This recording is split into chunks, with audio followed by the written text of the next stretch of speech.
Hello. Hello, Richard. Hi there, Jamie. How are you? I'm good, thank you. How are you? Fine. Had a good day? Yes and no. Bit of a I can busy hear day in your today. voice already. Yeah. Yeah. Well, that's why it's now 5 minutes after we had arranged, and I sent you the script 4 minutes after we had arranged to record. Yeah. It's just one of those days where nothing quite has gone to plan, and my heating's broken. Oh, you're joking. Yeah. Really? Yeah. Heating and hot water? Yeah. Oh. Yeah, the main pump out of the boiler is kaput. So, Oh, dear. And they can't replace it until tomorrow. So. Oh, God. Chilly and smelly, and I've got a really important meeting. Hang on, but chilly and smelly? Yes. Because you can't wash? Yes. I see. What do you think it would be? I don't know. That's why I asked. Yeah, it means because I'm going to be cold because there's no heating, and I'm going to be smelly because I can't wash. Obviously. Delightful. There's an image. Thanks. Yeah, and I've got a really important meeting tomorrow at a really, really posh place in London. Have you? And yeah, I'm going to. God, I never get invited smelling. to these. Well, that's only because you've been so ridiculously busy. Yeah, right. Is that the only reason? Yeah, and also, Richard, we do have a catch-up lunch date in a couple of weeks' time. So. And that'll be fairly posh, won't it? Yeah, no, it will be. It'll be nice. It'll be nice. I'm going to dress up and everything.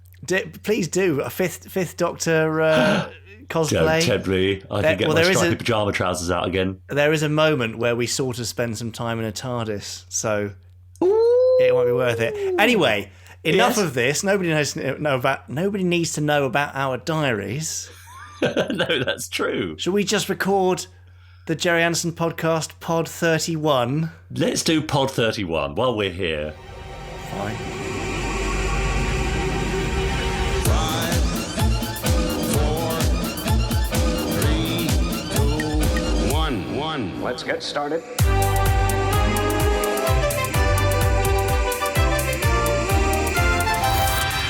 Let's go.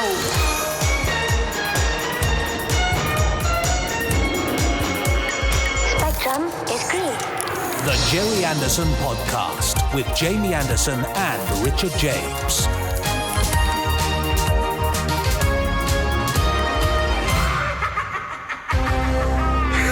I don't know what to say. I literally have nothing to say. That's the thing. I'm unemployed. I've got nothing to say. We're out of you practice. can't say so. Where have you been this week? What have you been up to? Because Well, I can. Not been up to anything. I'm going to say it anyway. Okay, go on. So, then. Richard, what have you been up to? Drinking coffee, sitting about, having the odd run, watching. Having the odd what? Run. Oh, sorry. Going for a run. I like to keep fit, as you know. Yes, you're very good.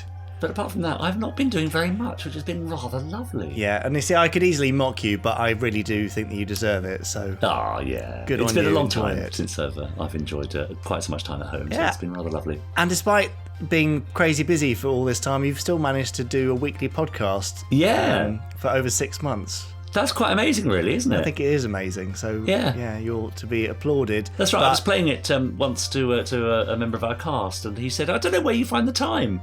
And I thought, you're right. I don't know how I find the time. I'm not sure where it is either. No, I mean now I've got lots of time. Of course. Yeah, now you'll be doing a kind of an interstitial podcast between, which lasts for 6.5 days each, and just your life. That's right. Not doing very much. No, enjoy it, and I shall be very supportive of you doing nothing for a couple of weeks, and then I'll get bored and irritated by it. So Yeah, I know. Exactly. Anyway, Richard. Anyway, here we are, Pod 31 of the Gerry Anderson podcast. That's it, exactly. Who are you? Yeah, well, I'm Richard James, and who are you? Good. Jamie Anderson. Yes, that's right. And we're here every week, aren't we? Just about. Here It we has been are. every week. Consistently every week for Yeah. for 30 previous weeks. That's right. And so are you, dear listener. We know that because you get in touch with us on podcast@gerryanderson.co.uk, and you also tweet us, #GerryAndersonPodcast, Richard N. James, or I'm Jamie Anderson. And you've also been subscribing, rating, and reviewing and sharing on whatever platform you've been listening to us on. Yeah, that's right, which is lovely. If you haven't done that, do it now. It's very useful. We love to read your reviews. I'm just going to read some out now, Jamie, while I've got a moment. Please do. I'm going to have a sip of a drink. You take a swig of your Coke. This, for example, was left on Podbay. Jalen Jade on December the 17th left us a 5-star review. This is the perfect show for those who want a little bit of Gerry Anderson nostalgia, or for those who want to learn about the new Gerry Anderson content being made currently.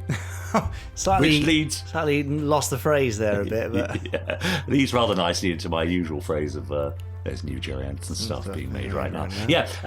Also, I rather like this one for Professor Nork. No, Professor Snork, sorry. Which is something entirely different. Professor Snork led this on Podbay way back in August, actually, but I rather like the heading. It said, surprisingly good and enjoyable. Well, there we go. Can't say better than that, Richard. That's right. It said, fascinating listening to a bunch of geeks who talk about the things you want to hear, the trivia and the things that you often wondered about but never got to checking out. Also, so much of the new stuff and behind-the-scenes thoughts. Thanks so much. A bunch of geeks. How dare Professor Snork/Nork. Yes. Exactly. Says Richard sitting here in my Thunderbird 5 hoodie. Thing. Well, do you know what? Just because of that... Yeah. Hang on. Yeah? Ad for a minute. Oh, where's he going now? Just... He's left me to it. Hang on, I think he's going to try and out-geek me with something. I should also point out I'm wearing my Joe 90 t-shirt underneath my Thunderbird 5 hoodie. I can't find the book I wanted, Richard. Oh, he's looking for a book.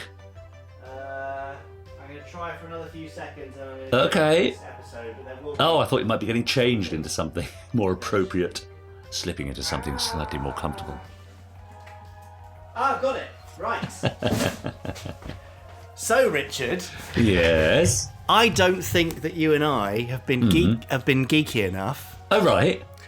So before the news, yeah, each week now, oh, right. I'm going to flick through this book.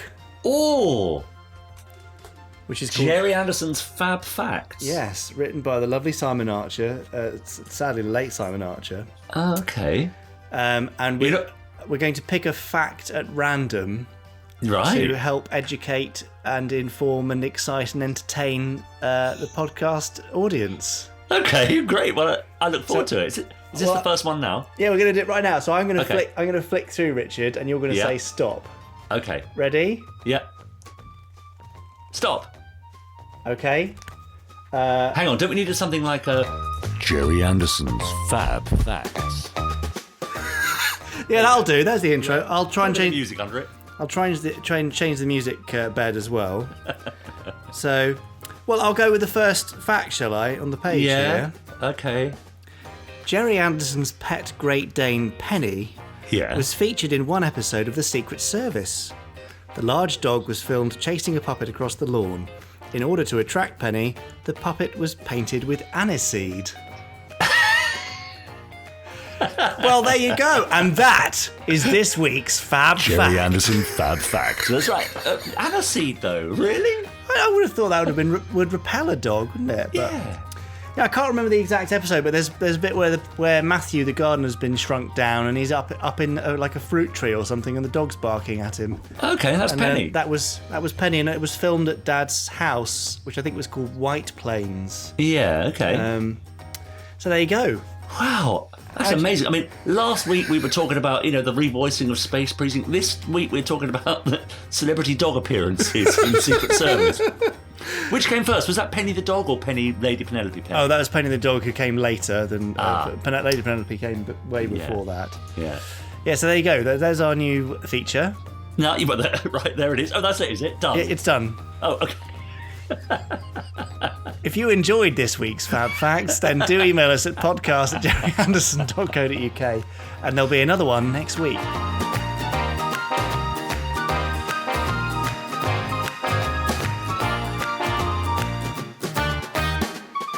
Gerry Anderson's Fab Facts.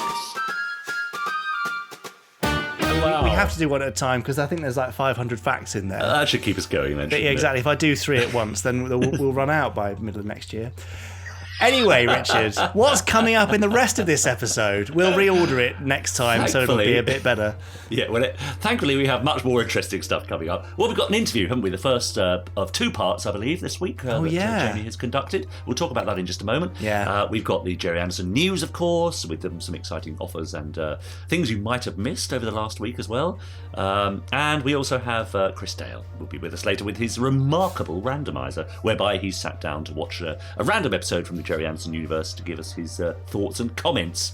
ever entertaining. Yeah, and it's an interesting one this week. Go on. Yeah, we have a couple of audio files, I believe, as well from our lovely listeners. And, We've got one audio file, Richard. We only got time for one because the interview and the randomizer is so long this week. Yes. We need to cut down on listener emails. And in fact, we probably shouldn't be rambling on and introducing new segments. That's right. You say cut down on time. I know. I'm it's an just idiot. us blathering about, I'm an isn't idiot. it? So, okay, fine. So we've got all the usual stuff. So should we just get on with the usual stuff then? Yeah, come on then. Fine. Then first up, it's Newsy news. the Gerry Anderson news. Yeah. Yeah.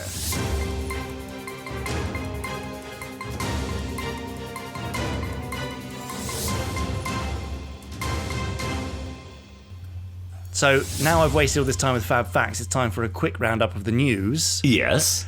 Richard, did you get a Super Marination calendar in your goodie bag that Tim sent you? Of course, I certainly did, and I tweeted a picture of me holding it and wearing various accoutrements as well. Yeah, and if you want to see that, it's follow Richard N. James on Twitter. Yeah.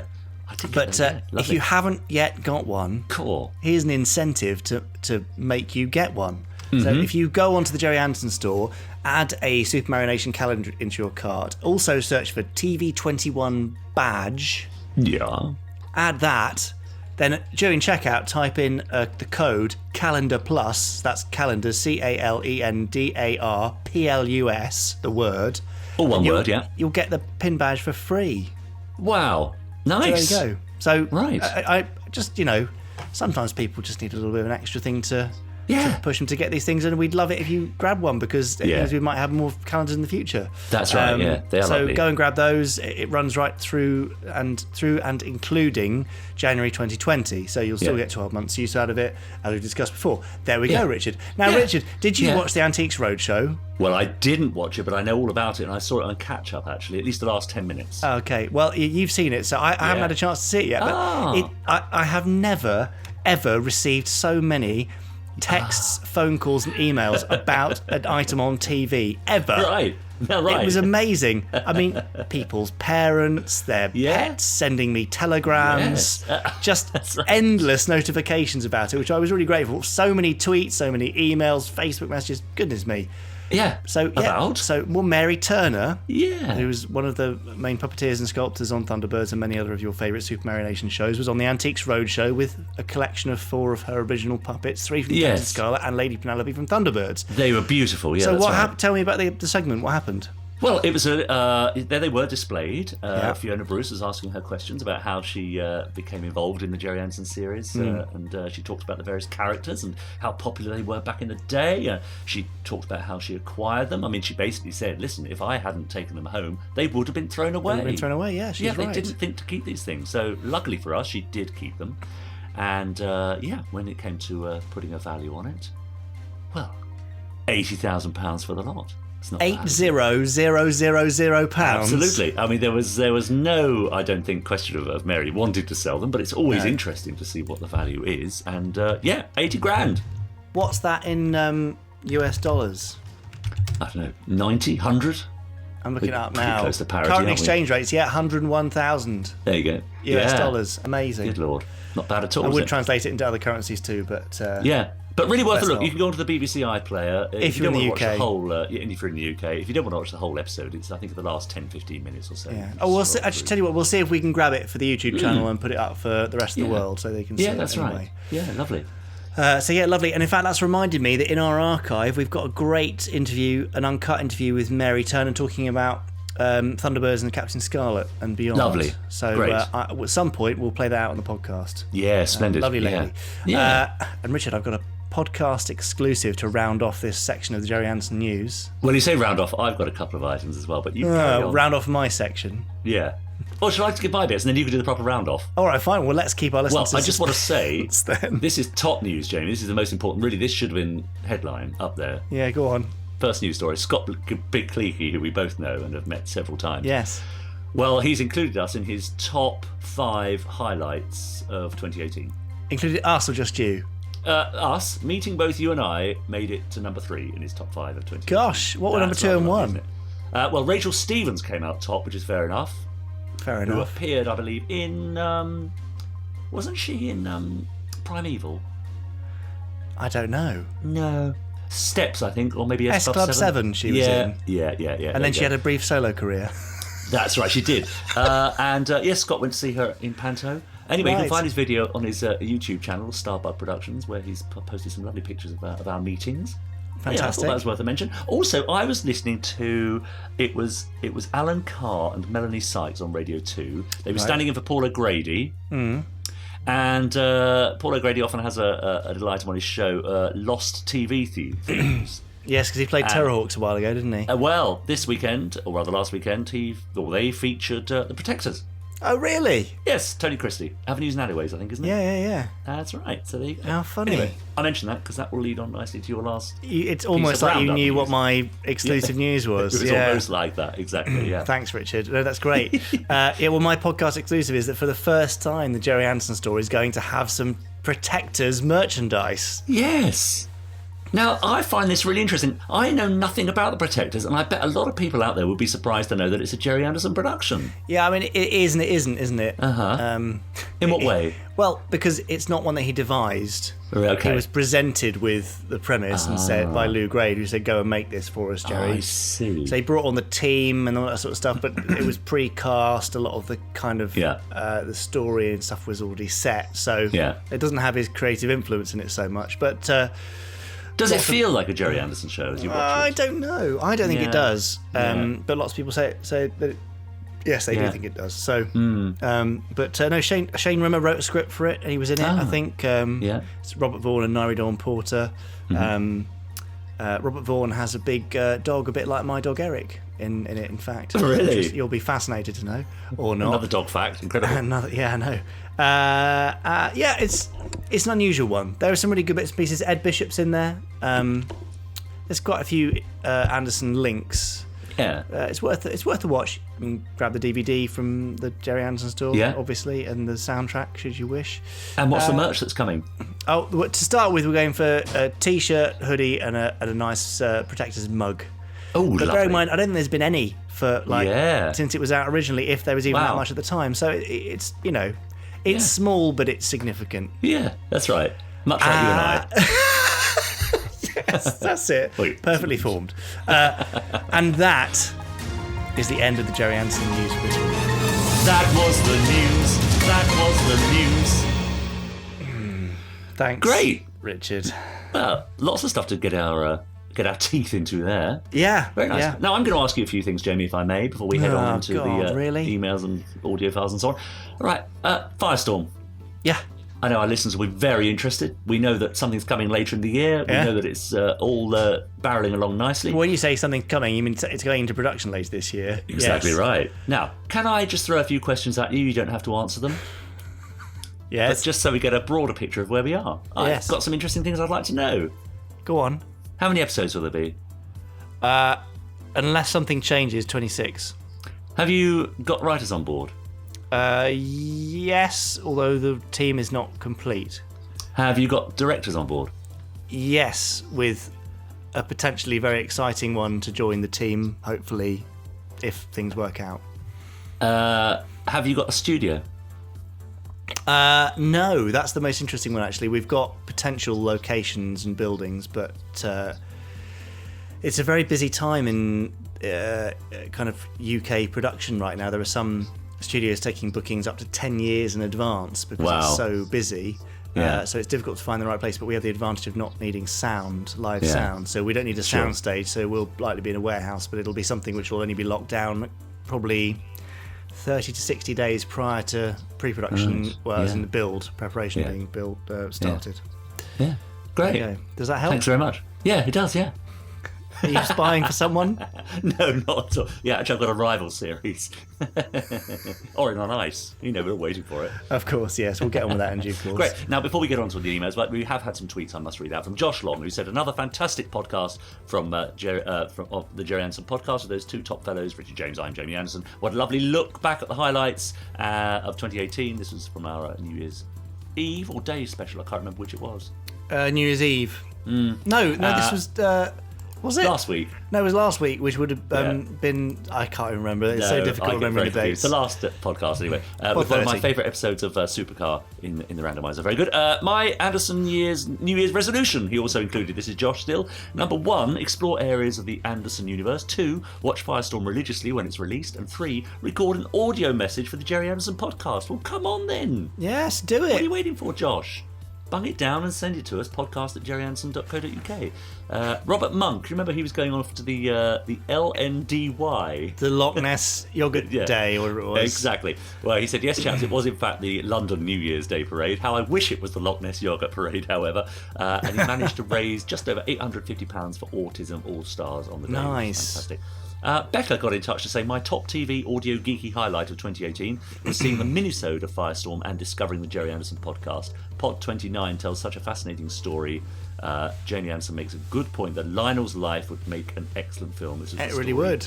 Of Lionel Anderson, Jerry's older brother, which is featured in the interview with Sean Feast a couple of pods back. Yeah, great, excellent. Anyway, I just thought it was worth catching up. You can tweet us, hashtag Gerry Anderson Podcast, or get in touch with Richard N. James, or I'm Jamie Anderson. Yes. You can... What? Just a minute. What is going on now? It's fine. Are you sure it's fine? No, we'll just let... Okay, fine. Or email at podcast@gerryanderson.co.uk, as a couple of people have, haven't they?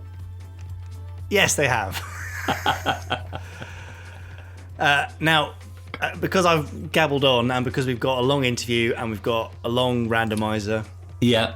I've just selected a single audio file for this week. Okay. So, Richard, do you want to press the button? Right, let's find the button. Yeah, there we are. Ready? Yeah. 3, 2, 1. Hello, I'm Joseph Gambrel.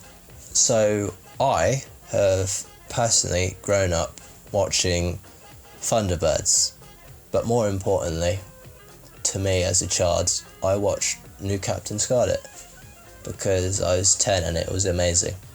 And the vehicles and the music, they were just solid and strong and sympathetic. But this leads me to my question. It sounds like a silly question, so you'll have to forgive me. I was wondering what your dad's favourite film was, because mine's Treasure Planet. Disney, 2002, last of the animations. There's something quite nice about it. So I was wondering what his was. P.S. Richard, I think I may have a project which you'd actually like to get involved with, clothing wise. So I'll tweet to you on Monday. So cheers guys, and good luck with Firestorm. Cheers. So, Joseph Gambrel, thank you very much. Yes. A new Captain Scarlet fan there, so totally appropriate for the Phil Ford interview coming up. Yes, well, we haven't mentioned it's Phil Ford, have we? Did we not? No. Oh. Only that there's an interview in a posh place. Oh, well, it's Phil Ford coming up, which I'll reveal again later, but it is appropriate. Now, he asked what Dad's favourite film was. Do you know what? Bizarrely, I don't know. I don't even think he had a favourite film as such. He was not a big cinema goer, especially once he started working in the industry. He would go occasionally, but he didn't want stuff to influence him too much. So he didn't watch stuff on repeat. I mean, he was always hugely impressed by Ben-Hur. Yes, gosh, That epic, because that was the sort of thing that inspired him, to want to go into bigger and better live action things. Purportedly, there's a red sports car in the chariot race, apparently. Oh, is there? Yes, apparently so, by mistake. I did not know this. No, there you are. Dam Busters. Oh, yeah, lovely. Yeah, that sort of thing. But he certainly didn't have any modern favourites. Yeah. And then Richard, Joseph has asked you, he's got an idea for something to do with a clothing project, and he's going to tweet you about it. Has he tweeted you? Great. Well, absolutely. No, he hasn't tweeted me He's yet. going to tweet you on looking forward Monday, actually. So there you go. It could be on release day today, now. Exciting, yes. So look out for that tweet. So Joseph, thank you very much. Gosh, maybe it's the Orin underpants. It could be. Well, no, he said t-shirt. So. Oh. Probably not. You never know. No. Anyway, look, that's it because we've got to move on. Yes. All right. But if you would like your email read out, your question answered, email us podcast@gerryanderson.co.uk. Send it written or an audio message or whatever else. I don't know what other method you could use. Yeah. Morse code. Possibly. Yeah. Certainly not semaphore. Hieroglyphics. Yes. It's got to be something audio, isn't it? Really. Well, we could read Hieroglyphics wouldn't work, would it? No, but we could read them out. We'd have to translate them first. It would make it more of a someone challenge. send us a message in Richard, hieroglyphs. you've got lots of time, so you can Yes. translate them. So that is it. So Richard, now I've already given it away with the interview, haven't I? Yes, so you've met with Phil Ford, who many of us will know. I didn't meet with Phil Ford because he's very busy and all over the place. So we actually had to do it over the internet. Yeah. So the sound quality is a little bit variable. Okay. But I had a very, very, very, very long chat with Phil. So this is going to be in two parts. Phil wrote on New Captain Scarlet, the majority of the episodes there. He was involved with Dad a bit before on the development of a project which you'll be quite interested to find out about, probably. I think, but that'll be next week. Okay. But we cover Phil's childhood watching Gerry Anderson shows, why he wanted to start writing, how he got into writing, which will interest any of you who are aspiring writers. Yeah. And more besides. So there we go. Yeah. Lovely. Very good. So shall we hear Here's from Phil. Phil? Yeah. Phil? Yeah, bring him Phil. in. Okay, here he is. Hi, I'm Phil Ford. I'm a television writer. A lot of what I've done has been sci-fi and fantasy and Coronation Street, but I also wrote most of the episodes of Gerry's New Captain Scarlet. Perfect intro. Thank you, Phil. You're welcome. Yes, you're inextricably linked with New Captain Scarlet, and we will definitely get to that later on. But first of all, can I pop you into the TARDIS and take you back to your childhood? You can, yes, a long way back, but yeah. Is the TARDIS even capable of going that far back? Well, we'll say it is for this one. What's your first recollection of a Gerry Anderson show in your childhood? I think it must have been Fireball XL5. I can kind of remember seeing that in black and white, but the one thing that I'm definitely confident of is that I remember getting up because we were we had the very first colour television in our street. Oh, fancy, Phil. It was rented, but I remember getting up early for the first transmission in colour, which was Thunderbirds Attack of the Alligators.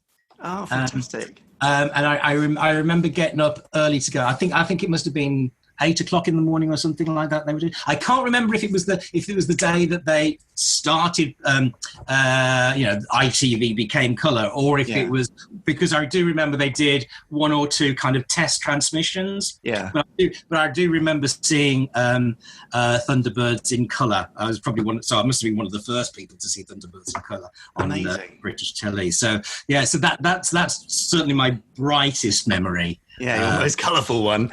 So exactly. Prior to seeing Attack of the Alligators in colour, had you been watching shows like Fireball and Stingray and Thunderbirds in black and white? Of course I had. Yeah, I was always. I can't remember a time when I wasn't into all that kind of thing. And I must have. I watched. I was probably. Too young. God, it's nice to say that. I was too young to have caught Supercar and Torchy and all of those. My brother-in-law is a huge fan of Supercar, but he's a bit older than me. But yeah, so I don't ever really remember seeing that, but I definitely remember seeing Steve Zodiac going around on his little hover bike thing. I remember that's quite a clear memory. And I remember I loved the song at the end of it. Who doesn't love that song? Sorry? Who doesn't love it, Phil? Are you going to sing it now? No, I'm not going to sing it. But I do remember singing it as a kid. So I think I've got a bit of a crush on Venus, actually. So, yeah, so I remember all that. And Stingray was another big favourite of mine. But Thunderbirds. But I mean, but Captain Scarlet, when it came along, was probably the one that really pushed my buttons. I remember that. I don't know if it was possibly because of course the puppets were slightly different and more human, more realistic. Yeah. Oh, so you think that might have been part of the thing that made it more engaging for you? I think it was for me. I think it was, and in many ways, that's always been a thing with me. You know, I've always preferred realism to those kind of characterized kind of images in any kind. That's why I've never had a big thing with manga. But which, you know, that obviously doesn't take or detract from the quality of shows like Thunderbirds and all of. But it was something about, and I also think the thing with Captain Scarlet was that it was so dark. I mean, Thunderbirds, of course, is everybody's favourite. Because it's so iconic and it is kind of the pinnacle in many ways of the puppet shows. Yeah. But at the end of the day, it was about rescuing people and it was family and it was all quite philanthropic. Whereas Captain Scarlet was really dark and people got killed. You know, I often think about it. You know, I mean, these days on kids' television, you would never get away with killing people, you know, the way that they did do, you know. I think we barely got away with it when we did New Captain Scarlet, but you know, and I think we were quite unique in that. But yeah, it was really dark, and I liked that. Maybe that was when I, you know, really latched onto this kind of dark thing inside me, and it's kind of driven my cooking ever since. I was going to say, you're naturally drawn to. I am, and I always was. I mean, as a kid, I can remember a little bit older than when I was watching Captain Scarlet, but I remember as a kid being sick in bed, reading Dennis Wheatley novels, you know. So I was getting into black magic. so in terms of the novels, not for real. Yeah. Of course. But yeah, so I kind of I was always drawn to the dark side. And speaking of the dark side, Phil, mm-hmm. were you also watching Doctor Who in this era as well? Oh yeah. I mean, yes, I was. I have to admit that I don't remember Doctor Who so clearly up until when John Pertwee took over, the third Doctor. I think I must have been far too young to have really watched Bill Hartnell, the first Doctor. And I can just remember little bits of Patrick Troughton but it was I think it was in 1970, 71 when John Pertwee took over, something like that, probably. 70, I guess, yeah. Yeah, and up until then, I honestly remember Gerry's stuff far better than I remember Doctor Who. So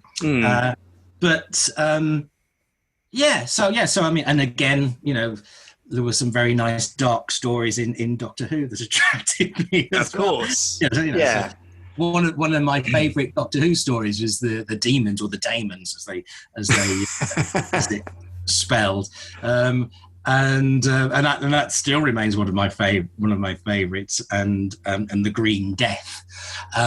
But interesting fact, because I also read I was a voracious reader when I was a little kid. Yeah. I read far more then than I read now, to be honest. At the time, most things that I read tend to be to do with work these days. But I remember, I collected the Taggart books. Remember they did the Taggart books? I do, yes. Of Doctor Who, and I always remember reading the novelisation of the demons, and there was an incantation that the Master makes in one of the episodes, because he's posing as a kind of dark magician in that story. And he does this incantation, and I can't remember whether the same incantation is used in the TV show, but in the book, I was sitting there reading it, and I suddenly realised it was Mary has a little lamb. It's reversed. So Mary has a little lamb. His fleece was white as snow.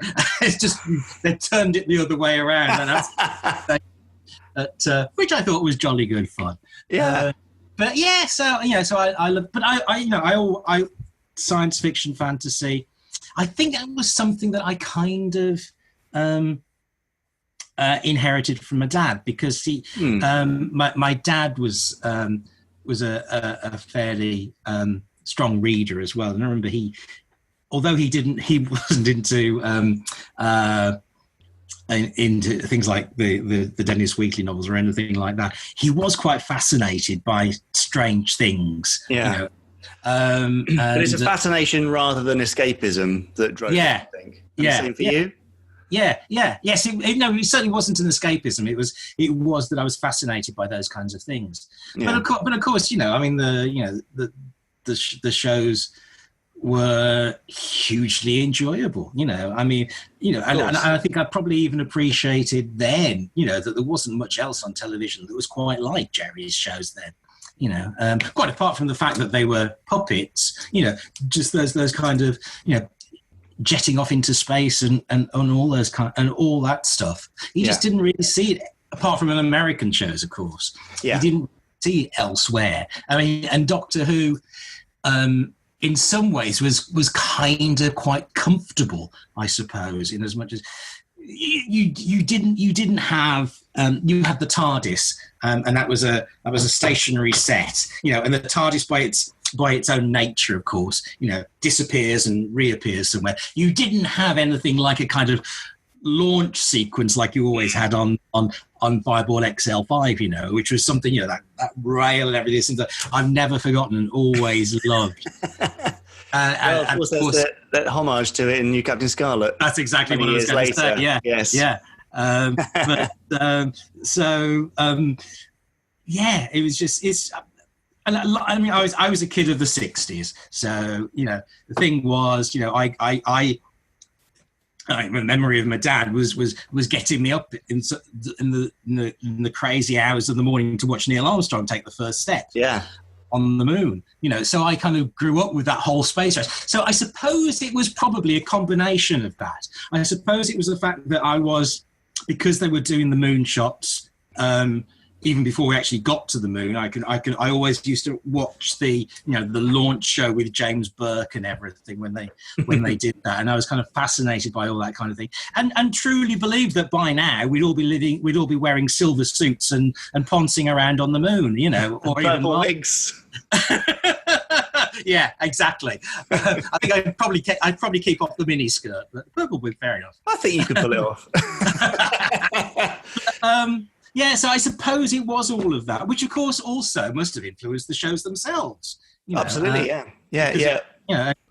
And Gerry was obviously always into technical stuff like science and the moon shots and everything. He was fascinated by. Yeah, hugely. That comes over in the shows. Yeah, space flight, flight in general, all that kind of stuff. Yeah. Totally fascinates him. So since I've mentioned the purple wigs, Phil, did you transition from Scarlet and, dare I say, Joe 90 even into UFO and Space 1999? Oh my goodness, Joe 90! I really enjoyed Joe 90. I can another one of those memories. I can remember being ill. It was a strange thing. I'm always ill. Poor you. I just remember being, I don't know, I think I got mumps or something, and my mum giving me a Joe 90 manual, and it had all the. It wasn't a storybook. There may have been some stories in there, but basically it was about being a win agent. Yeah, and it had all. I'm sure you know the publication that I'm talking about, and I remember that. I loved Joe 90. Loved the flying car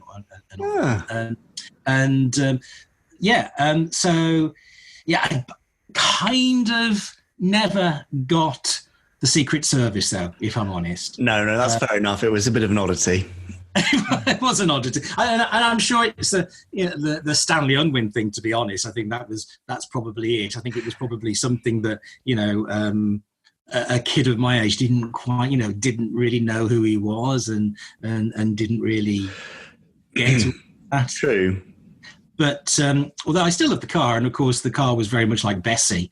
Of course, yes. But of course that was kind of interesting looking back on it now, because of course it did match the puppets with live action, and of course, you know, we had always had the hand that would come in on Thunderbirds or whatever instead of a puppet hand to flick a switch. So I suppose that was always there. I don't know, I would have started doing that if that was done back in days of Fireball XL5. I don't know. I can't ever remember seeing a human hand come in to flick a switch, but I'm guessing Stingray, I think, was certainly human hands and feet. Lots of running where they just cut to the below the knee shot.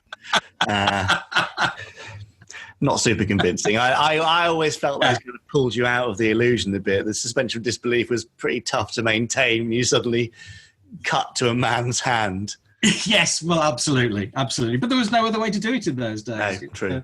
So I always thought it was ironic that when we did Captain Scarlet, there was so much motion capture that was used, but whenever we did a hand, it was always keyframed. It was always properly animated rather than. Was it? Yeah, so I understand. Yeah, that's an interesting irony there. It is. So we left Puppet World behind, and UFO in space. Did they? Oh, UFO. Well, I mean, UFO was. In all honesty, UFO, whereas Captain Scarlet was my favourite of the puppet shows, UFO was always my favourite of the live action. And I was a fan of Space in 1999 as well, but again, it was so dark. Yeah. It was really, really dark, and of course, it was screened, if I remember correctly, at about 8 o'clock at night. Certainly in the Midlands.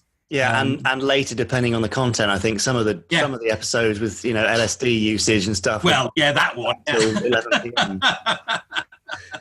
But I mean, that was great because it wasn't simply aliens coming to invade Earth. It was aliens coming to chop up human beings and steal their organs, which was to a kid as warped as me as I was then, which was fantastic stuff. And of course, I know from speaking to Gerry in the past that of course it was the idea came from the fact that Christian Barnard had just done the first heart transplant. Yep.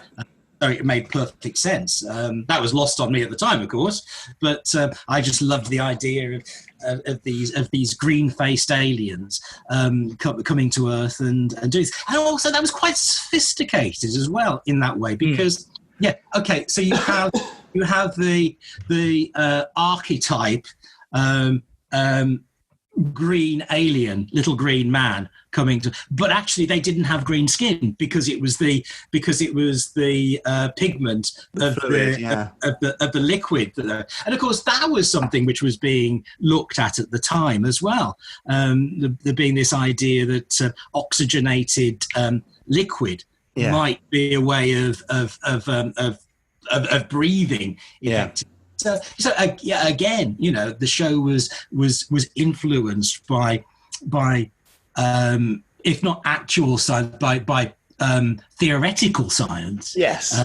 Which was great, yeah. But it did give me nightmares. UFO did scare the living daylights out of me. Really? Oh God, yeah. There's one episode I turned off, which was Ordeal. Which is the one where don't laugh. which is the one where Paul Foster is abducted by aliens in the sauna. For goodness' sake! Yes. And I remember watching it, and there's a scene. The aliens burst in, and when he's at this spa, and it cuts to the next scene with him unconscious in the red alien suit, and they stick the helmet on him, and it starts to fill up with the liquid. And I thought, no, I can't watch it. I turned it off. There was something about the aliens because they lived in that liquid environment, which made them kind of unique as far as I was concerned at that time. Yeah. And made them scary. It made them even more alien, really. And of course there was also the whole eye thing. I always had to think about eyes. And that practically the first thing you see when the show starts is that contact lens being exactly creepy. So it's kind of funny. But I also lived at the time very close to Cannock Chase, which is a big forest, and of course an awful lot of UFO takes place in forests and things, with aliens running around and shooting people and trying to and dissecting them, and I think that was another element of it scaring me. I can remember being scared over in the woods because I had a hyperactive imagination from a kid, I suppose, which is what led me to what I became. So I just loved it, and I suppose because it was actually more adult, it was more sophisticated, and maybe I was just older than my years, and maybe that was the thing. Because I think now people looking back at UFO don't remember that it was an adult show. Yeah, really, that it went out of that time slot, and that it did go, and the people who are not sufficiently aware think it was a kids show, and it was very much not a kids show. Yeah. But that's just because of where the stable it came from, right? That's people. Yeah, exactly. We're used to a decade of kids shows, and then suddenly this real change of gear. Well, that was it. I mean, it was like the thing that Gerry always used to say to me. When we talked, we used to have these wonderful conversations about his career and everything. And he was saying that he always wanted to make other things. There's no secret about this. Everybody knows this. He always wanted to make other stuff other than puppet shows, other than kids shows. But he said every time that he pitched something to somebody, they said, "Yeah, but what about the puppets?"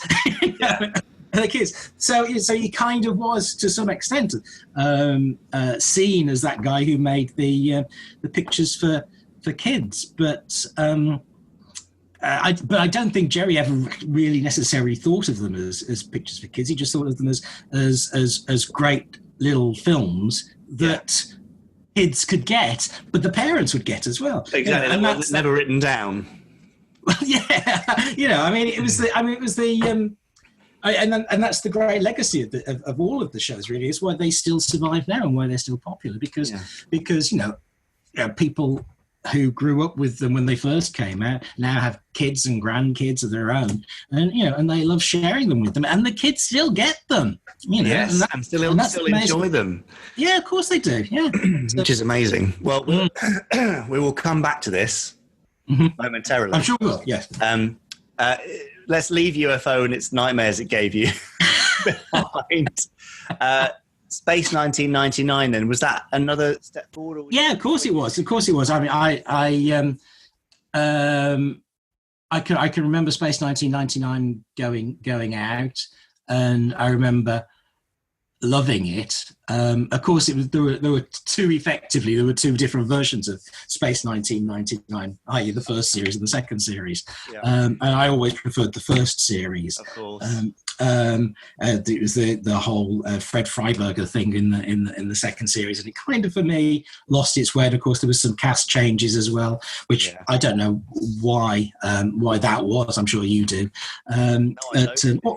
Do you know? Oh, right. Okay. I presume Barrymore simply wasn't available then to do the second series or whatever, and Catherine Schell came on. I don't know if it was availability or if it was Fred Freiberger saying, nobody wants to watch old men on screen, Gerry. We need a lovely young lady there to keep them out interest. I bet you it was something along those lines. It could well have been. It could well have been. And and Catherine Schell was indeed very, very interesting. She's got a lot of fans, Phil. But no, I really did love Space 1999. It was more in that kind of space adventure kind of realm, rather than the dark and sinister world of UFO. So whereas UFO will always remain closest to my heart, I still love and it was quite, again, it was quite adult. into perhaps not so scary as I remember it, but the relationships were more sophisticated again, and perhaps more sophisticated than they were in UFO. Actually, probably a bit more fully formed. Yeah. Did it feel to you a bit Star Trek-y, or had you not been sufficiently into Star Trek to see any parallels, or did it just not? Oh, I was completely into Star Trek because I remember when UFO was on at one time here in the Midlands. UFO was showing on ITV at the same time they were showing Star Trek on BBC One, and it was a terrible thing. Yeah, what do I watch? I watched UFO. Good. Yeah. There was plenty of time to catch up on Star Trek afterwards. Did I think it was Star Trek-y? I wouldn't. Only in as much as it was a bunch of people hurtling through space, and encountering other aliens. I think the setup was quite different. Yeah. Because in Star. Sorry? They were on Space 1999. They were unwilling. Unwilling, yeah. They were prisoners, effectively. On Star Trek, it was a mission. With supposedly, an end in 5 years, or 3 seasons, as it turned out, and then however many movies. But with Space 1999, they had no idea where they were going to end up.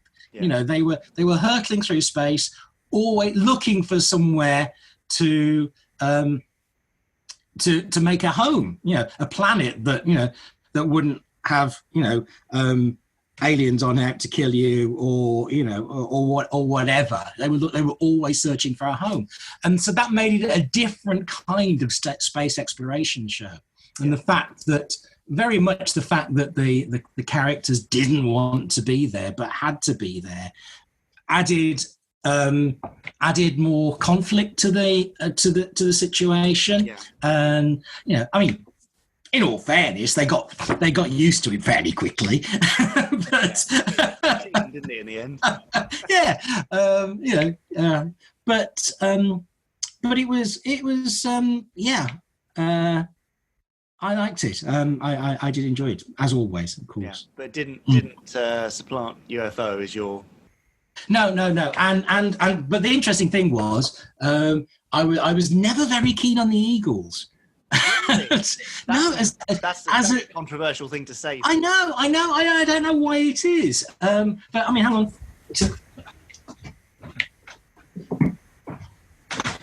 As he heads off to get something. Yeah. So there's my eagle, which I got at one of the conventions and everything. And I look at it now. And I think, why didn't I like it? I don't know. Now I just look at it and I think it's fantastic. Sorry. Can you rationalise why you didn't like it as a kid? I suppose it was probably because I don't know. It's maybe not as streamlined. Maybe that's it. I don't know. But that's it. It looks very practical, and I think that's the great thing now. I think that's the great thing about it. I mean, now we're quite used to seeing spacecraft in shows like the Nostromo, for example, which doesn't look kind of in any way aerodynamic or sleek or whatever. But one of the things that I learned from Gerry when doing was that the spacecraft really doesn't have to be aerodynamic anyway, because obviously there's no kind of atmosphere to to slow it down. It can be any shape and whatever, as indeed they are now when you look at the probes that we're sending out. But so I suppose maybe that was it. It was quite radical in that it is utilitarian and actually works. But I love it now. Just then I didn't. Nice recovery there, because otherwise you'll get angry tweets from fans. How could you not like the Eagle, Phil? But the one thing I've never understood was, why did the interceptors in UFO only have one missile? Who knows? To ramp up the tension. They looked good. Yeah. In fact, I've got my dinky interceptor here.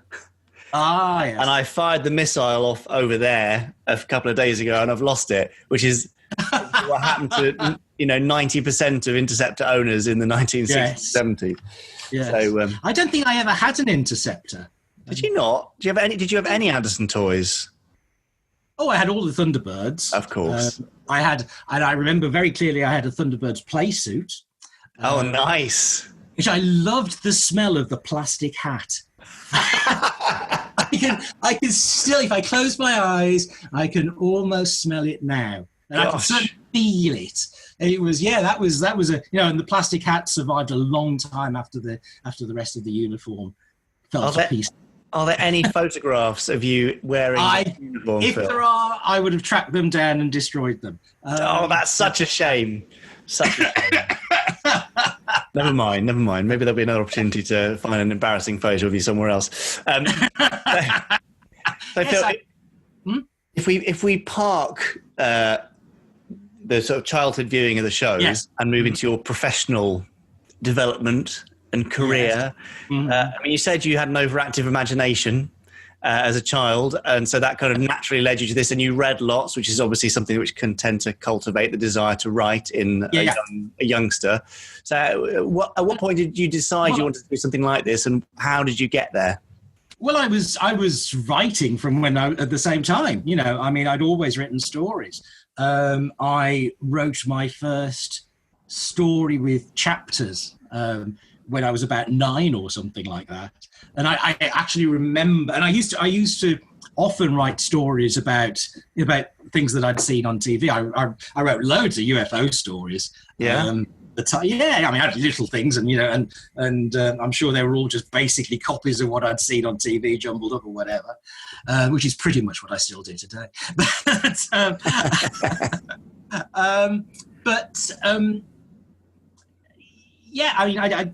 So basically the only thing I could ever do, I was ever any good at, was writing, was English. And I was very lucky in as much as that I had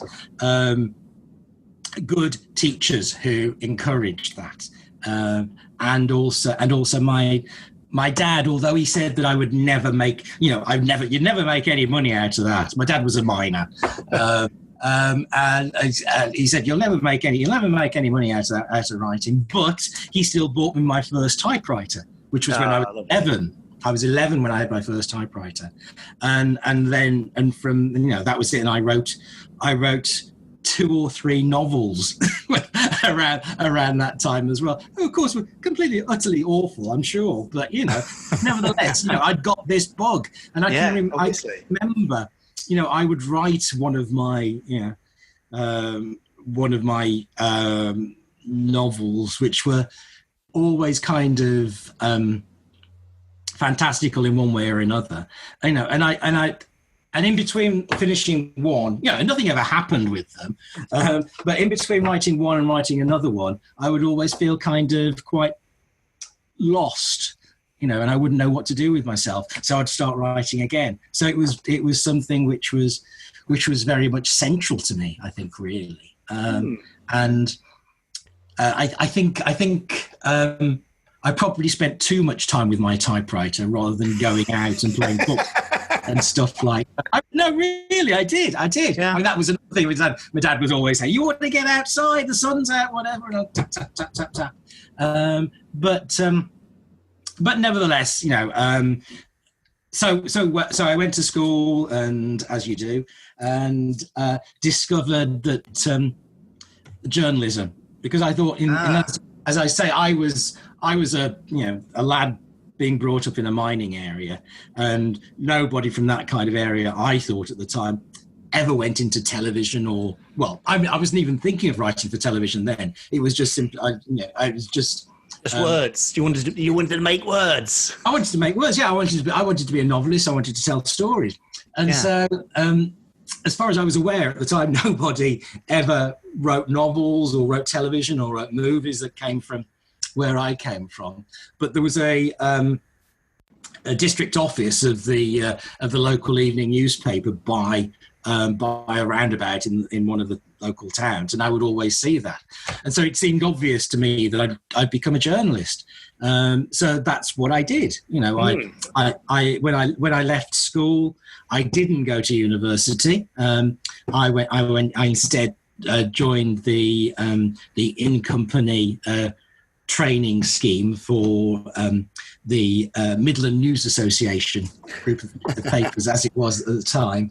And I was there training with a bunch of other people, which included graduates from Oxbridge, and I kind of thought, well, they got no advantage over me. After all, they've gone to spend all their time at university, and now they're still in the same classroom as me, learning to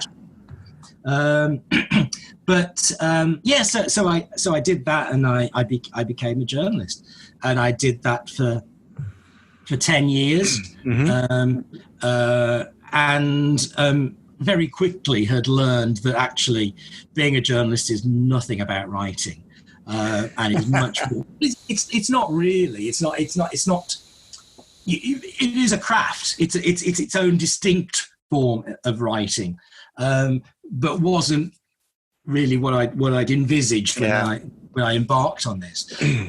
But it is much more about having an interest in people and learning from people and listening and learning stuff and researching stuff and everything. So and that was all stuff which was grist to the mill and things that have stood me in great stead for being a writer. In terms of what I did afterwards. So I did that for 10 years, and then I went into advertising. I was an advertising copywriter for a while in Nottingham, and then moved into public relations. And while I was working in Birmingham, and while I was there, I was there was this organisation called the Media Development Agency in Birmingham, which was, if I remember correctly, at the time was funded by the BBC Central and the Birmingham Evening News, maybe a couple of other groups as well. But by then I'd started writing stories again, and actually I'm wandering about here, but I had always written longhand and then typed up. Yeah. And then in the mid-1980s, Alan Sugar brought out his the first, computer. I can't remember what it was called now. Amstrad something or other, yeah. The Amstrad, yeah. 5 something or other, I think it was.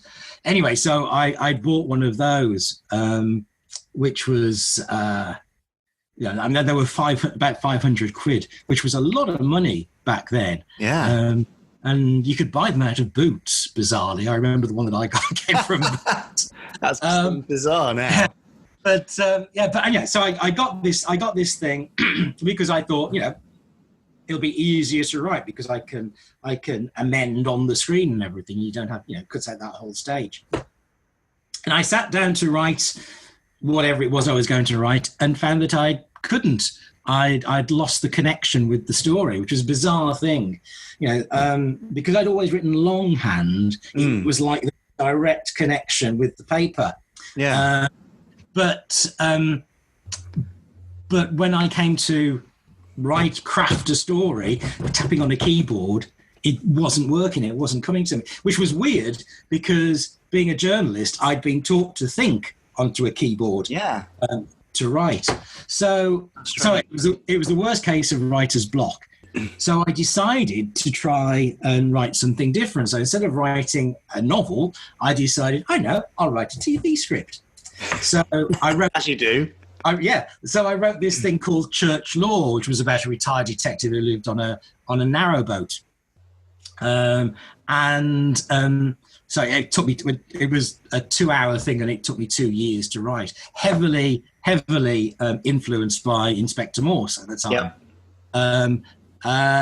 Anyway, go forward a few years, and I'm working in Birmingham, and there's this media development agency, and I interview the woman who ran the media development agency, a woman called Dorothy Hobson. And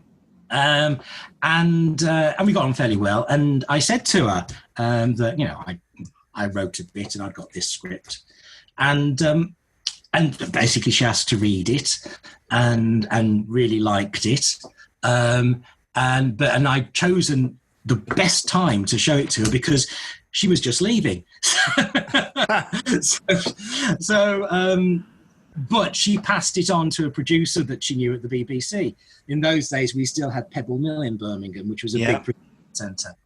And she passed it on to this producer at the BBC who also liked it. I went and met her, and we chatted about various stuff.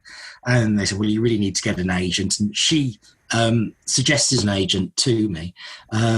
That didn't work out. But cut a long story short, as a result of that, I did get an agent, and actually got an agent much more easily than a lot of people do. I was just really very lucky. Yeah. I do remember I wrote off to lots of agents and only ever had the one reply from who then became my agent.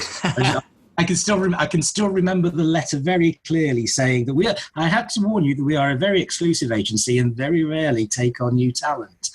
But I thought, oh dear me, I'm going to chance it. But they took me on, and all these years later, I'm still with the same agent. Amazing. So that's kind of how I then started writing for telly. Because I'd written a sample script which went to the agent as a thing called Business, which was about prostitution. Right. Well, it was one of those things about when I had been working in Birmingham. We the company that I was working for established a newspaper for the city council, and at the time there was a huge problem in an area of the city council with prostitution in a residential area. Right. Of it. And for this newspaper, I wrote 3 articles. I did 3 features on the problem from the viewpoint of the residents, the police, and the prostitutes themselves. And it's one of those things that this was great research for doing that script. So I wrote the script. I'd done the script and I sent it off to the agents, and the agency came back to me and said, because there were 4 of them at the time, different agents, but they all read everything and made notes and then got back to you. I remember getting this letter back from them, or a phone call, I can't remember which, saying that that 3 of them had read the script, but Jill, who was the founder of the agency, hadn't yet, and they didn't think she would like it because it was quite grisly. And nice. was there anything else that I had? So I wrote another script and sent that down, and thankfully she loved that. Oh, great! And that was how I became. That was how I got my agent. Interestingly, as well, the research, the whole business thing, and that research that I did with the prostitutes, later on, years later, funneled into the first 2-part bill that I wrote called Tom, which was totally based on my experiences when I was doing that stuff. So yes.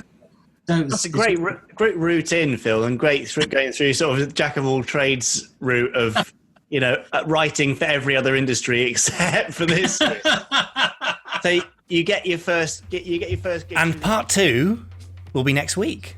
Great. We get into how Phil met with Dad and the stuff they started working on to begin with, and why they made certain choices in New Captain Scarlet, his reflections, and more. So brilliant. There you go. I think I've been in receipt of a Phil Ford script in my time as an actor, because I think I auditioned. In fact, I know I auditioned for a series called Wizards and Aliens on CBBC. And that was Phil's didn't creation. Get it, but there we are. There you go. Well, he's a BAFTA nominated and. Absolutely, prolific as well. Various other winning things. I know he's done Doctor Who and Sarah Jane Adventures, but I think he talks about that next week. So, lovely. Thanks, Phil. If you want to follow him on Twitter, he is Phil Ford ESQ, Phil Ford Esquire. Just find him there and give him a tweet. Tell him if you like the interview. Or if you didn't. Yeah. Well, don't tell him that, maybe. Preferably say something nice. So there you go. Did you enjoy that, Richard? Yes, it's fantastic. Really interesting. I mean, as I suppose, an aspiring writer, or I am a writer, I suppose. You are a writer. Yeah. So I'm always interested to hear other people's viewpoints and their processes and the way they think and work. And very interesting. I look forward to part 2. There you go. And you can make sure you don't miss part 2 by subscribing to the Gerry Anderson podcast. Very good. You can indeed. Well done. Excellent. Shall we move on to everyone's favourite part of the podcast, which is the randomizer, of course? Yeah, I think we should. Yeah. It's been a week, isn't it? Yeah. It's an interesting one this week. Uh-huh. Yeah. I've had a How little do you know? I thought it was random. It is random, but I've had an advanced listen to it this time. Yeah, great. Good. So, here we go. Over to Chris. So anyway, Marina, I just have a feeling that today's episode is going to be a long one, which means grabbing the very first Anderson character we see to press the button. You ready to order, sir? Sue Ellen, yes, you'll do. If you could just place your hand right here for me, that's it. Please, call the police. He's a nut. I am not. I just wanted her to press my big red button. Oh, yes, I can see how that might be taken the wrong way. Oh dear. Anyway, Marina, what have we got today? Oh, well, I was right about it being a longer episode, but... On your feet, boy. I'm taking you into custody. Splendid. A jail cell will be just the place to watch a Thunderbirds episode that has proven particularly polarising over the years. Here, I'll give you an example. I say, Sheriff Bull, what are your thoughts on this episode? Oh, no! You see? Ah, well, here we go anyway, with Move and You're Dead. Thunderbirds are go. So here we are with one of the more controversial episodes of Thunderbirds, I think it's fair to say that, because this episode is so far out of the norm for this show, and yet, for some reason, behaves like it's business as usual. It's very strangely plotted, very strangely constructed. I know it's not a favourite of many people, but I'm sure there are people out there who appreciate it for how different it is. I kind of take it for what it is. I don't get too bogged down in the fact that it's not very good. There are one or two major issues I have with it, which we will get to as we get to them. So for those, I'm sure, few of you who haven't seen this episode, this is the one where Alan and Grandma are stuck on the side of a bridge with a bomb that will explode if they even so much as move a muscle, which is why Grandma is sort of casually rolling her head around and Alan is now raising his wrist very slowly to call for help. It's one of those bombs where, don't move at all. Or move, it's fine. No matter what you do, your main characters, you'll be all right. Sky high. I'm trying to think of any other Thunderbirds episodes that begin with events already in progress and then we get a flashback to what's happened. Give or Take a Million would be one, which is still fresh in my mind. The unending tedium of that is still with me. I can't really think of any others, though. I'm sure there must be some, and I'm sure someone will point them out to me. Where's Grandma? And we have another amazing continuity cock-up there. Jeff was behind his desk, and Alan said one word, and suddenly Jeff is now around the other side of his desk, sitting on it reading a magazine, because he's really not invested in the plight of his son. Alan? No time to explain. Alan? What? All you can do is... You just see Alan on his little wall screen talking. You can't tell from that shot that he's in any kind of trouble. It's just a shot of his face. Explain later.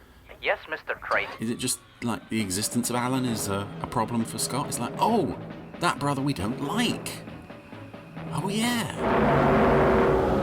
And I know I complained in Give or Take a Million about the length of the Thunderbird 2 launch sequence when there's no music, but this opening has been very snappy and pacey so far. They're only showing you the bare minimum. It's got the lovely music behind it. It's Thunderbirds 1 and 2 launching together.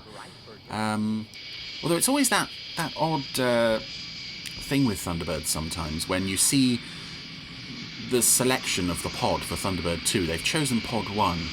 I don't know on what basis they choose any of the pods, because aside from obviously pod 4, I don't think there's any consistency with regard to which vehicle is in which pod, and also how they know what exactly they need for this. I mean, the whole idea is that Thunderbird 1 goes out, then radios back and says, okay, we need this, this, this, and this. It doesn't make sense, I don't think, for 1 and 2 to go off together, because if they get there and Thunderbird 2 has brought the wrong pod, then they're a bit stuck. They've got to go back and get the other one. When? Sometime around 1300 hours, according to Alan. But that's only And it's really convenient that the baddies told him exactly what time the bomb would go off. Why didn't they just kill them? Why didn't they just push them off the bridge or Do something? you think they can hold out? I hope so. Jeff said they were being really clever when they planned this. Were they, though? I mean, you could easily take them out to the bridge and kick them off, put a bullet in their heads maybe. Not that I want to see Alan and Grandma get killed.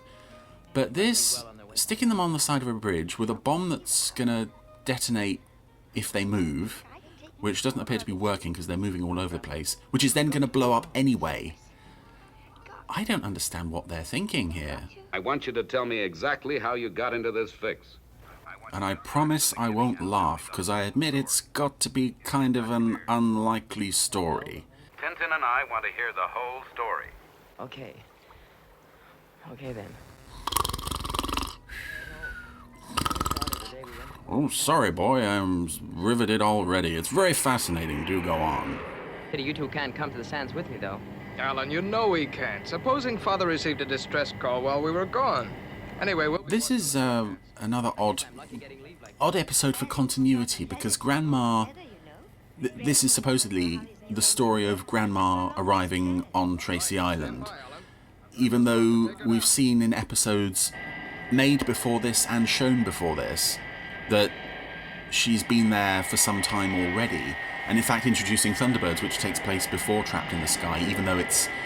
You could maybe make the argument that it's not part of the televisual canon, shows that she was there before Trapped in the Sky. Now, either she was just making a visit on all those other times she was there, or the writer of this episode, whose name escapes me for the moment, has just decided to ignore that, which seems rather odd. I know shows back in the 60s weren't produced with as much attention to continuity as they are now. Certainly, I would never say that Thunderbirds was produced without an eye for detail, but certainly the sort of ins and outs of what's going on with the characters and their histories weren't as closely followed.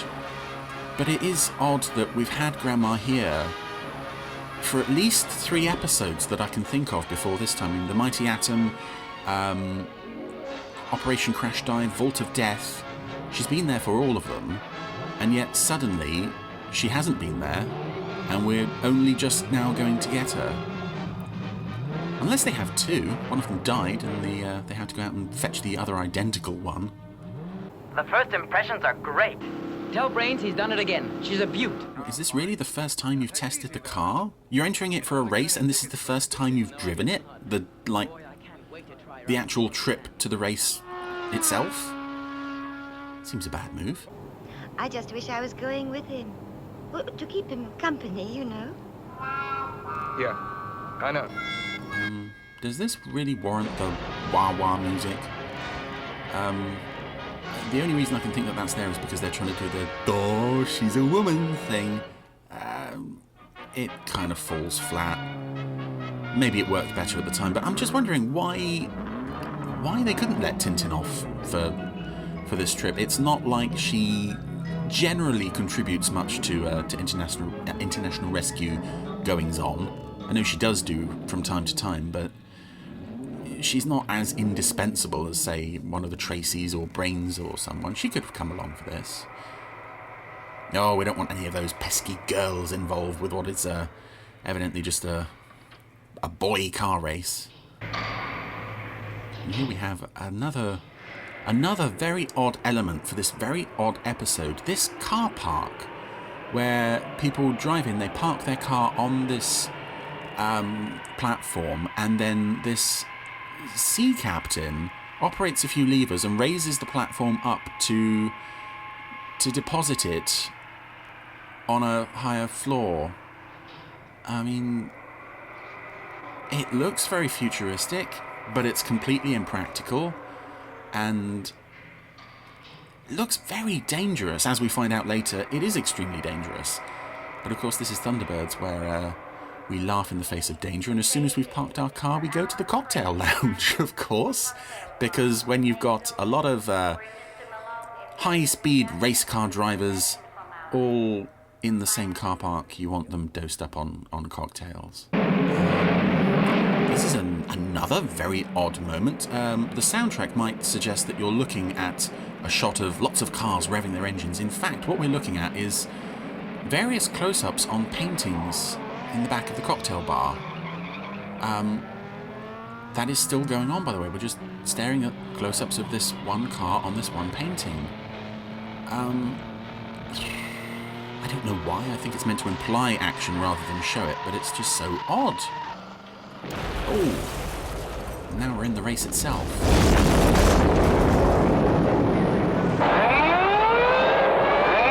And again, it feels like I can't even go 10 seconds without a very odd thing occurring. Here we have this race that Alan is participating in, Alan and Gomez and other drivers. But it is essentially just a death race. It's kill or be killed. It's drivers are flying off the track left and right and obviously being killed. Their vehicles are exploding. And it's just so odd that this exists in the world of Thunderbirds. It's... Why are you allowing this race where people are literally being killed? This is more or less sort of... Seems that nothing is impossible for this fabulous machine and This is almost... I don't know what this is. This is like kind of bordering on sort of... Still prefers to remain... post-apocalyptic kind of Mad Max-ish territory where people can just throw their lives away in... There goes another one. And he's crashed into a TV van. And Webster has failed to negotiate the land at Jack's Corner. Oh, and by the way, he's dead. Oh yeah, we send out the one little pokey fire engine and two little pokey ambulances. I'm sure that'll take care of the fact that 3 vehicles are now on fire. Yeah, very odd, very casual disregard for life this week. And I know that sometimes Thunderbirds does get a bit sort of hang on a minute with regard to let's sort of murder the bad guys if at all possible, but here we have a race where people are just being killed all over and it's okay. I don't get it.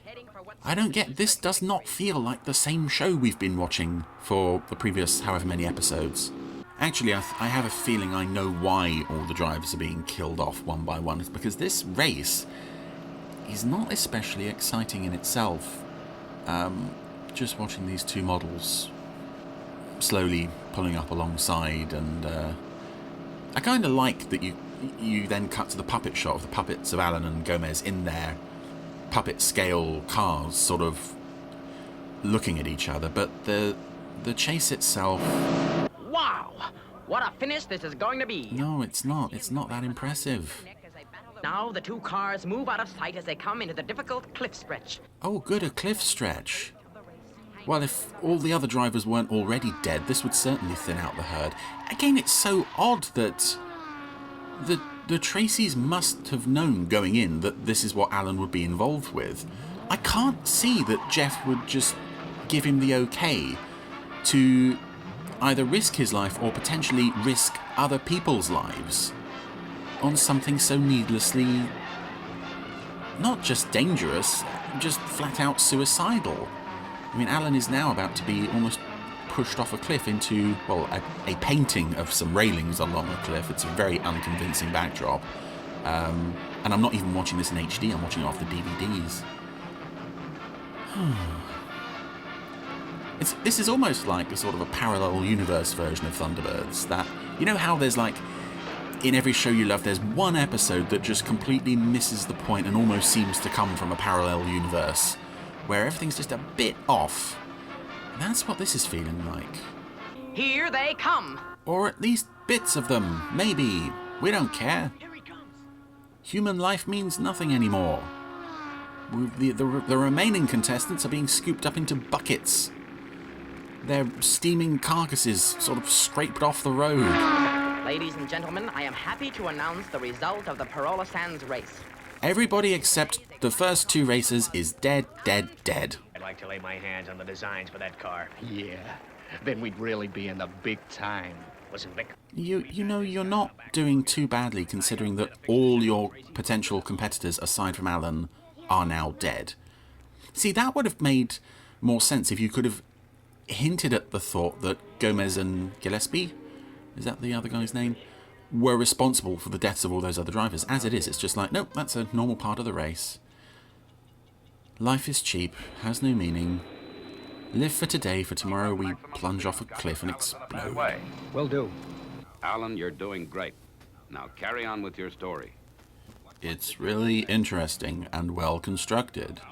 Okay, Kenny, she's all yours. I just wish she was, Alan. I wish she was. Did you get the hint? I really want the car. Can I have the car? I mean, you're going back home after the race. You're never going to use this car again. Can I have the car? Alan? This poor old sea captain. No matter what time of day it is, this sea captain is just managing the stacker, as they call it. Filing cars away. He must get very bored. Oh no. Oh, I'd forgotten this. I thought the sea captain just kind of was ignored throughout the episode, but no, he's about to be knocked out by naughty old Mr. Gomez. I love, no matter what. Oh no. Oh, the sea captain has just been hit on the head with a spanner or a wrench or something. Oh, a wrench. You haven't killed the guy, have you? No, it was just a little tap. Just enough to keep him out. With a solid metal wrench. Oh, come on. Yeah, I love that as soon as they park the car, no matter what slot on the stacker the car is parked in, it arrives right next to the cocktail lounge. It's like, just... Why, Alan, how thoughtful of you to call me so soon after the race. My, but I was that excited. Yes, Grandma, it certainly was exciting. Come on. Lots of people died, Grandma. So now they're, Gomez and Thingy are... They've taken control of the stacker from the sea captain and they're going to knock a car onto the telecall booth that Alan is currently talking to Grandma on. Again, this is a kind of very specific sequence of events need to align in order for this murder attempt to happen. None of which seem reasonably realistic. I mean, the mere existence of this stacker thing at all is just baffling. Look out there! I suppose it kind of fits with things like the London car view later on, where just car parking in the future has become this this nightmare, even more of a nightmare than it already is. Oh. Alan has just managed to escape by cunningly finishing his call and walking out of the booth before it can be crushed by a car. Can't believe that I'm joining International Rescue Team at last. I'm that proud of you boys and all the wonderful things you do. But you already were a member of the team, weren't you? How's that? I mean, you were there in those episodes, weren't you? I did see you. I mean, you suggested, in Vault of Death, you suggested going through the underground tunnels when nobody else could think of anything. Were you not part of the team then? Have we...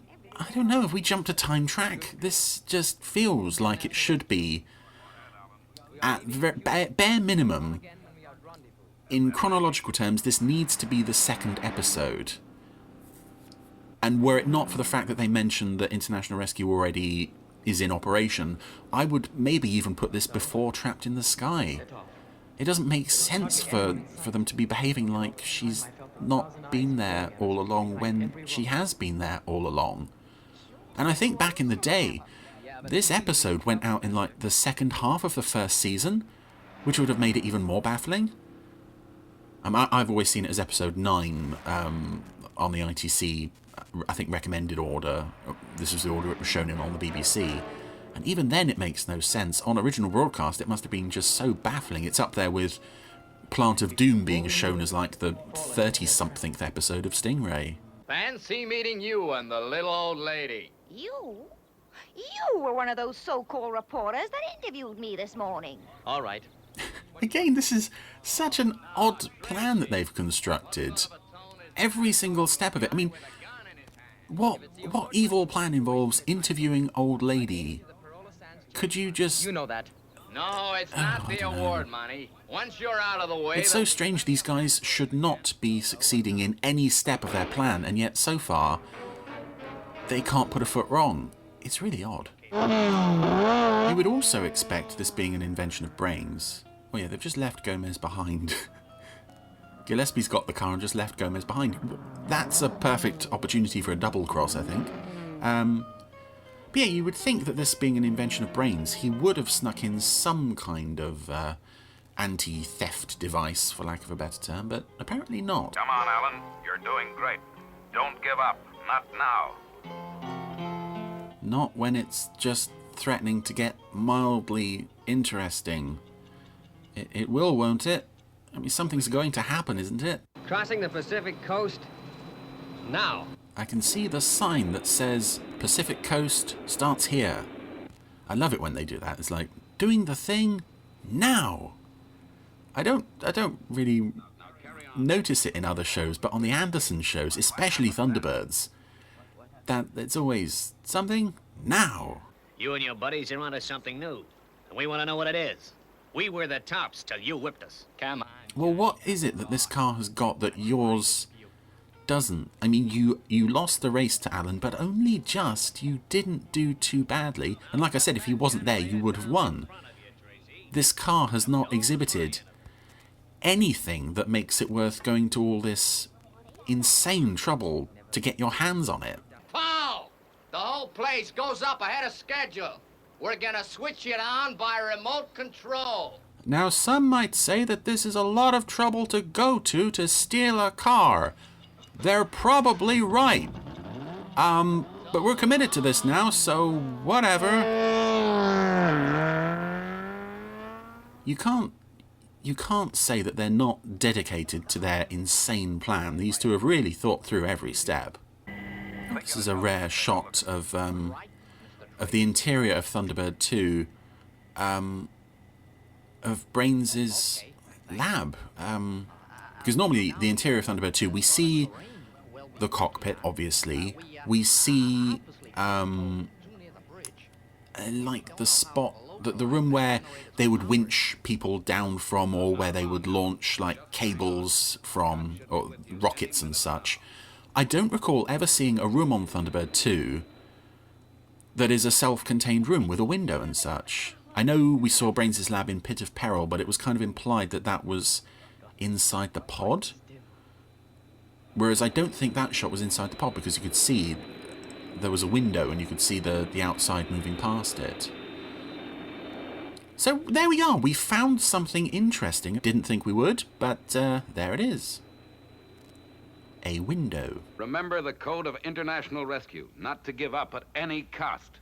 Oh, well, that is a nice sentiment, and one that people do seem to remember, which is why it's always surprising to think that it's tucked away in this episode,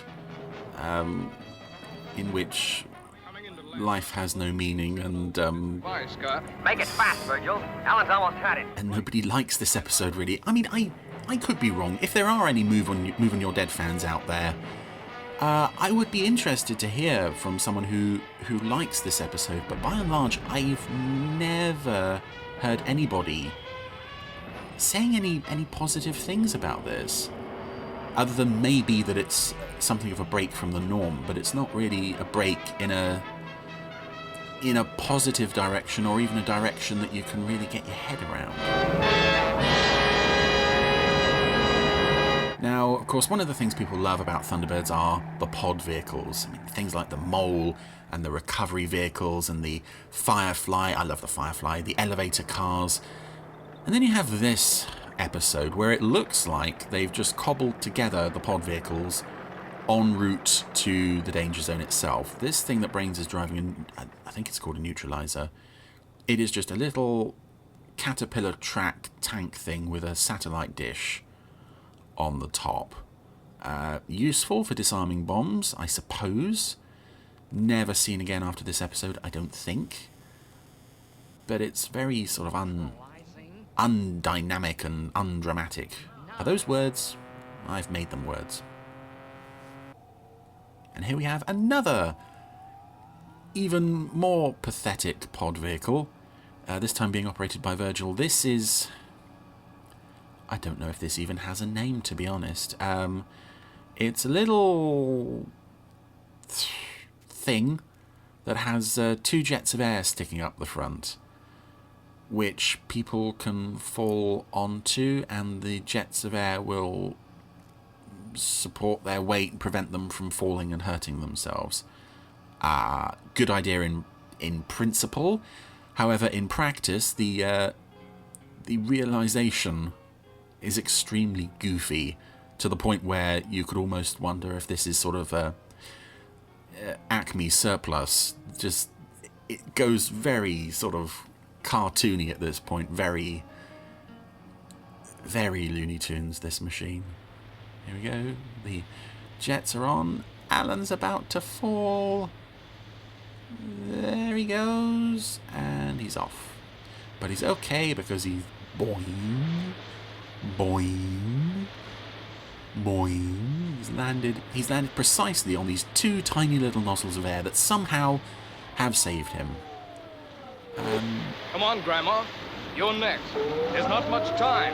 And this is a very undignified shot of Grandma just sitting on top of these jets of air. She is essentially also banging her head on the solid metal on the back of the driver's cab of this machine. I kind of... Again, the principle of it is sound, but the execution is just so lacking, to the point where the machine itself would probably end up killing more people than it saved. However, this time, Alan and Grandma are okay. The bridge is gone, and Gomez and Gillespie have got the car. Here again, we have another life is cheap and who cares kind of attitude, this time astonishingly from International Rescue, where Thunderbird 1 is actually machine gunning the stolen car, at least opening fire on the road near them. But, I mean, this... They don't even do this sort of thing for the Hood usually. Well, Penelope does. But just this casual sort of, let's scare them into stopping thing.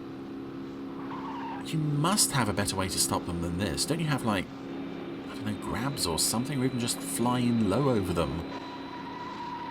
But no. And again, this is a wonderful bit of Thunderworld design. We just have this straight road, straight road, straight road, and then cliff. just a cliff, and we're off the cliff. And Gomez and Gillespie are dead. One could make the argument that Scott is indirectly, if not directly, responsible for their deaths. But they were nasty, so who cares? I think it's very good, Verge. Yeah, except that the technique is about 100 years out of date. Oh, but you must admit that it's really you, Alan. Yeah. I do like the end scene here, even for the fact that it doesn't... Hey, cut that out. Hey, quit messing around with those buttons. Yeah, it doesn't make a whole lot of sense that Scott and Virgil are just magically standing on the Thunderbird 3 sofa spot. But it is a good moment to show off the quality of the actors of Shane Rimmer, David Holliday, and Matt Zimmerman. Sorry, I hadn't forgotten who played Alan. I was just thinking, was that David Holliday playing Virgil? Yes, it was. I'm sure it was. Anyway, that was Move and You're Dead. Not one of my favourites by a long way. However, although I don't even think it's a good episode by any stretch, it does hold my attention. Not for any entertainment value, but just for how sort of off and wrong and strange it is. Oh yes, David Holliday, we got that right. no other episode of Thunderbirds feels like this. Like I said, it does feel like it comes from a parallel universe version of Thunderbirds, and not even like a distant parallel universe, just the next one off to ours, where everything is just that little bit off, just doesn't make as much sense as it normally would. And yeah, the just casual approach to life, these baffling plans of the baddies, and the whole grandma continuity thing. But I suppose Thunderbirds continuity is a bit of a minefield to start with anyway. Thank you, Chris. Moving Your Dead, Richard. Yeah, interesting one, isn't it? Divisive, as Chris says. I think it is. What's your opinion? I don't really enjoy that one, I have to say. Yeah. It's one I think I remember as a kid stopping watching quite a few times. Just because it felt weird. It doesn't feel like the rest of the series. Interesting. But, dear listener, what do you think? Well, exactly. Do you love or loathe Moving Your Dead? Let us We'd love to know. Yeah. Because there's bound to be someone out there who loves it. It's bound to be someone out there who finds it their favourite story. So no. Oh, I bet there is. All right, fine. I bet you my dinky interceptor. Oh, what, the whole thing, and not just the little. Not just I've got to find the rocket, which I lost last week. But yeah. Great. Please email in. Come on, let us know. podcast@gerryanderson.co.uk what you think of Moving Your Dead. I may have to subject anyone who says it's their favourite to a lie detector test, though. Yeah. Great. So thanks once more, Chris Dale, for your fantastic randomizer.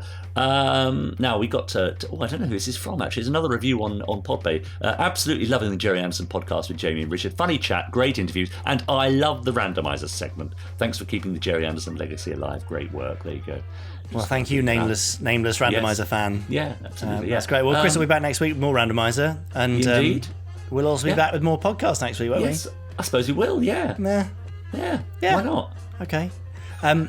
If you enjoyed our brand new Fab Facts segment, then definitely let us know on Twitter and via email, because otherwise, we might not carry it on. But if you did love it, then I'll definitely work on some sort of theme and a new music bed. Yeah, I think you just reading a sentence from a book isn't really going to cut it, is it? It needs to be dressed up somehow, doesn't it? Yeah, we can dress it up. Well, we did talk about it beyond just the sentence. So, I mean, we could have a bonus Fab Fact to round off the episode. Oh, what, after the closing titles? Yeah, all right, fine. Yeah, if you listener sit and wait through the closing titles, then we'll do a bonus Fab Fact in the post roll. So there we go. How's that? How exciting! Yeah, fine. Right, well, that's the end of this episode, this pod of the Gerry Anderson podcast, Richard. Yes, it is, and we'll see you next week for pod 32. Yes. It's tough, this sequential numbering thing, isn't it? It's really difficult. Can't quite get my head around it. Bye. Okay. Bye, everyone. Bye.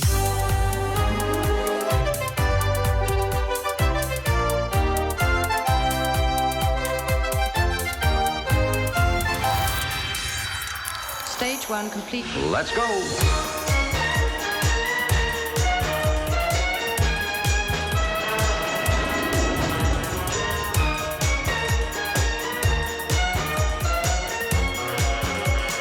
Spectrum is green.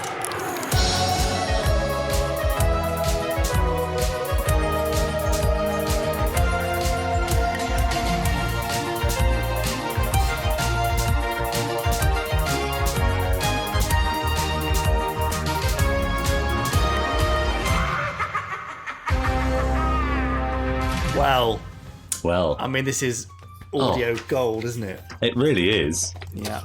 It's a win awards, this one. Win award. Right, are you going to... I'm ready with Fab Facts again. Yeah, great. Are you ready to say stop? Yeah. Ready? Yeah, I'm ready. The end of the book. You got to the end. Sorry, it's quite a slim vomited. It is. Go on, try it. Stop. Right. Just showing which is most interesting. You can't do that. Well, no, I'm going to get... You're supposed to just select the first one at the top. I'm going to give two. Okay. In Thunderbirds, the Hood's sabre was made from an old butter knife.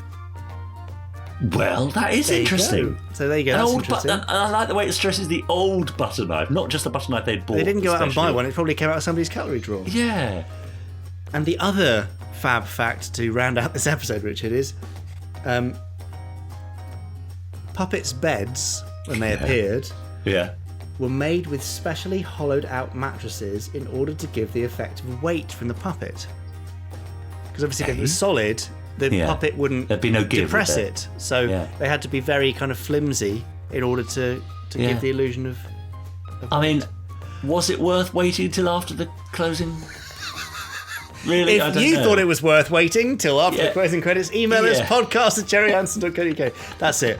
There you go. Well, I'm pretty sure we can make something of this Fab Facts segment. So you're really going to stick with this, aren't you? I'm gonna force it next week.